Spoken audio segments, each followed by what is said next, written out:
La vitesse d'obturation a une incidence directe sur la lumière qui entre dans votre objectif jusqu'au capteur de votre appareil photo.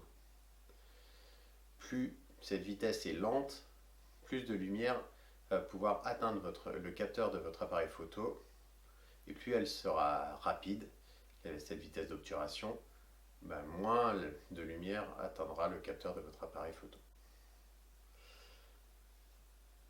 La lumière qui parvient au capteur du réflexe est parfaitement proportionnelle au temps d'exposition du dit capteur.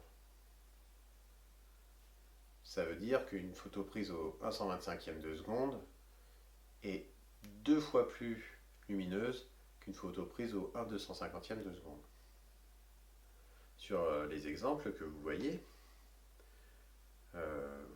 que ça commence, le premier exemple, la première photo est prise au 1/30e de seconde, elle est très lumineuse, alors que d'ailleurs les blancs dans le fond sont cramés, ce qu'on appelle cramés, c'est-à-dire qu'ils sont trop blancs, on perd trop d'informations, on perd vraiment l'information dans les blancs, alors que celles au 1 millième de seconde, les noirs sont trop bouchés, on ne voit plus grand chose, d'ailleurs on ne voit pas grand chose nulle part dans cette image.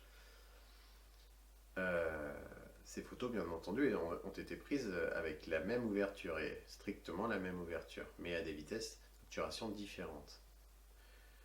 Et on peut se rendre compte que entre chaque photo, 1/30e, 1/60e, 1/125e, il y a 2 fois plus ou 2 fois moins de lumière, suivant dans quel sens on regarde les photos. Et donc, si on fait un petit calcul, on se rend compte qu'entre la toute première photo et la toute dernière photo, celle au 1/30e de seconde et celle au 1 millième de seconde, il y a en fait 32 fois plus ou moins de lumière. Ce qui correspond à une différence de 6 IL. IL, ça veut dire indice de luminescence. Je vous en parlerai davantage dans la partie 5. Cette vidéo vous a plu? Alors likez cette vidéo. Vous voulez en voir davantage?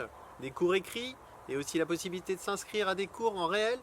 Eh bien, www.coursdephotographie.net. À bientôt!